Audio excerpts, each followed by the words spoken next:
మాజీ ముఖ్యమంత్రి వైఎస్ జగన్మోహన్ రెడ్డి పిలుపు మేరకు రాష్ట్ర యువజన విభాగం అధ్యక్షుడు జక్కంపూడి రాజా పర్యవేక్షణలో కాకినాడ జిల్లా పార్లమెంటరీ నియోజకవర్గాల సమన్వయకర్తల ఆధ్వర్యంలో మెగా డిఎస్సి నియామకాల్లో జరిగినట్లు ఆరోపిస్తున్న అవకతవకలు, నిరుద్యోగ భృతి అమలు చేయకపోవడం, విద్యా దీవెన, వసతి దీవెన నిధుల విడుదలలో జాప్యం వంటి అంశాలపై వైఎస్ఆర్ కాంగ్రెస్ పార్టీ యువజన నేతలు తీవ్ర స్థాయిలో నిరసన వ్యక్తం చేశారు. రాష్ట్రంలో నిరుద్యోగ సమస్య రోజు రోజుకు పెరుగుతోందని, పిఎల్ఎస్ఎస్ సర్వే ప్రకారం ఆంధ్రప్రదేశ్ లో యువ నిరుద్యోగత అధిక స్థాయిలో ఉందని పేర్కొన్నారు. మెగా డిఎస్సి కింద 16,000 ఉద్యోగాలకు 3,36,000 మంది అభ్యర్థులు పోటీ పడగా అత్యధిక మంది ఉద్యోగాలకు దూరమయ్యారని, స్పోర్ట్స్ కోటా పేరుతో అర్హత లేని వారికి ఉద్యోగాలు కట్టబెట్టారని ఆరోపణలు చేశారు. ఈ వ్యవహారంపై వెంటనే సిబిఐ విచారణ జరిపించాలని, చిత్తశుద్ధి ఉంటే విద్యాశాఖ మంత్రి నారా లోకేష్ విచారణకు సిద్ధం కావాలని, లేకపోతే రాజీనామా చేయాలని డిమాండ్ చేశారు. అలాగే నీట్ పేపర్ లీకేజీ వ్యవహారంలో విద్యార్థుల తరపున పోరాడిన ప్రతి యువకుడు, విద్యార్థి తల్లిదండ్రులకు వైఎస్ఆర్ కాంగ్రెస్ పార్టీ తరపున అభినందనలు తెలిపారు. ఈ కార్యక్రమంలో వైఎస్ఆర్ కాంగ్రెస్ పార్టీ రాష్ట్ర విద్యార్థి విభాగం zonal working president Thota శ్రీరామ్జీ, Kakinada జిల్లా యువజన విభాగం అధ్యక్షుడు రాగిరెడ్డి అరుణ్ కుమార్, తుని యువజన విభాగం అధ్యక్షుడు ఎం రాజాబాబు, పిఠాపురం యువజన విభాగం అధ్యక్షుడు దాసం వెంకటేష్, పెద్దాపురం యువజన విభాగం అధ్యక్షుడు వీరంరెడ్డి నాని, ప్రత్తిపాడు యువజన విభాగం అధ్యక్షుడు సకురు గుర్రాజు, రాష్ట్ర యువజన విభాగం joint secretary NGK Kishore Hemanth తో పాటు పలువురు జిల్లా, మండలి యువజన నాయకులు పాల్గొన్నారు.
పోరాడుతున్నా ఈ యొక్క ర్యాలీలో మీరందరూ కూడా పాల్గొని కూర్చున్నాం. డిఎస్సీని లక్షలకి వేనల్నే డిఎస్సీని లక్షలకి 5,50,000 అందించుకుని వారి విద్యార్థికి అన్యాయం జరిగిన సందర్భంగా వారికి తగిన న్యాయం చేయాలని లోకేష్ గారు దీని నిమిత్తం రాజీనామా కూడా చేయాలని యావత్ ఆంధ్రప్రదేశ్ రాష్ట్ర ఉవ్వెత్తున సమ్మతించాను. ఉబ్బిళ్ళూరుతూ ఉరకలు వేస్తూ ఇలాగ నిరసన ప్రదేశంలో చేస్తున్నందుకు వారందరికీ ధన్యవాదాలు తెలియజేస్తున్నాం. జై హింద్. సాంగేశ్వరం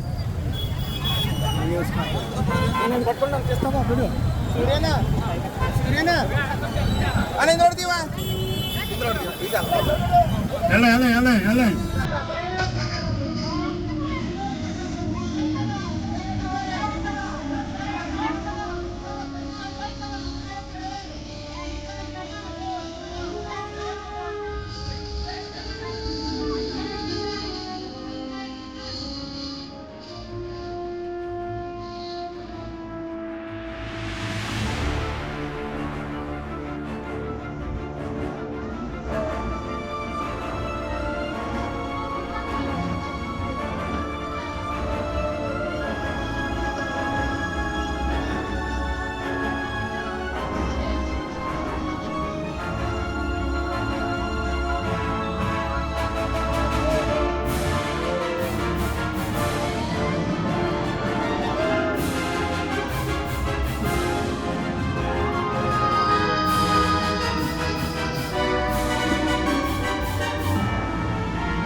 వరకు ఇచ్చేసి కోసం పోరాడుతున్న ఈ యొక్క ఆలయంలో మీరందరూ కూడా పాల్గొని దేవుడిగా కూర్చున్నాం.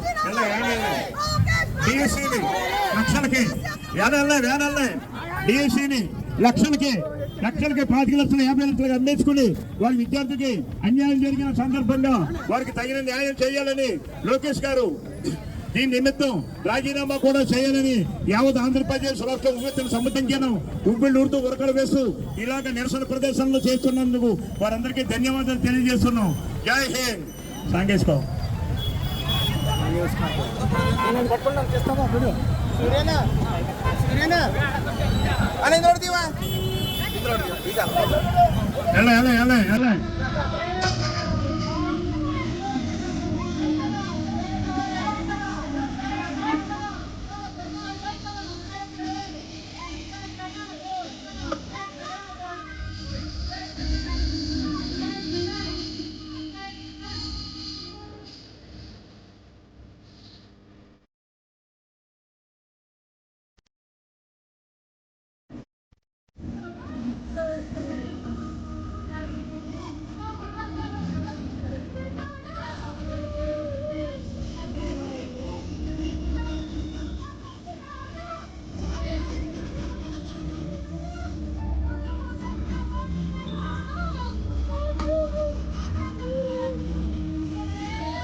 ఎలా వెనకాల క్యాంప్ వచ్చింది. చాలా మంది వెనకాల వస్తున్నారు.